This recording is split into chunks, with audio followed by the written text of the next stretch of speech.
ভারতে একটি হোটেলের নীল ছবির শুটিং স্পট থেকে দুই যুবক সহ এক বাংলাদেশি তরুণীকে গ্রেপ্তার করেছে দেশটির পুলিশ। গ্রেপ্তাররা হোটেলে রুম বুক করে সেখানে অশ্লীল ভিডিও তৈরির পরিকল্পনা করছিলেন। এ ঘটনায় গ্রেপ্তার দুই ভারতীয় যুবক আসামের বাসিন্দা। এনডিটিভির এক প্রতিবেদনে তথ্য জানিয়েছে।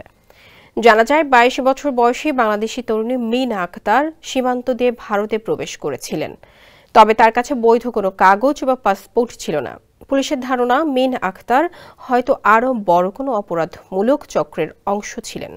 যদিও এখন পর্যন্ত এ ঘটনার সঙ্গে জড়িত আর কোনো অপরাধী বা চক্রের তথ্য পাওয়া যায়নি। তবে পুলিশ তদন্ত চালিয়ে যাচ্ছে এবং তাদের খোঁজে তল্লাশি অব্যাহত রেখেছে। স্যান্ডেলিনা সো, রূপচর্চায় আভিজাত্য। এ ধরনের কর্মকাণ্ডের মাধ্যমে সমাজে অশ্লীলতার বিস্তার ও আইন লঙ্ঘনের বিরুদ্ধে পুলিশ কঠোর ব্যবস্থা গ্রহণ করার কথা জানিয়েছে।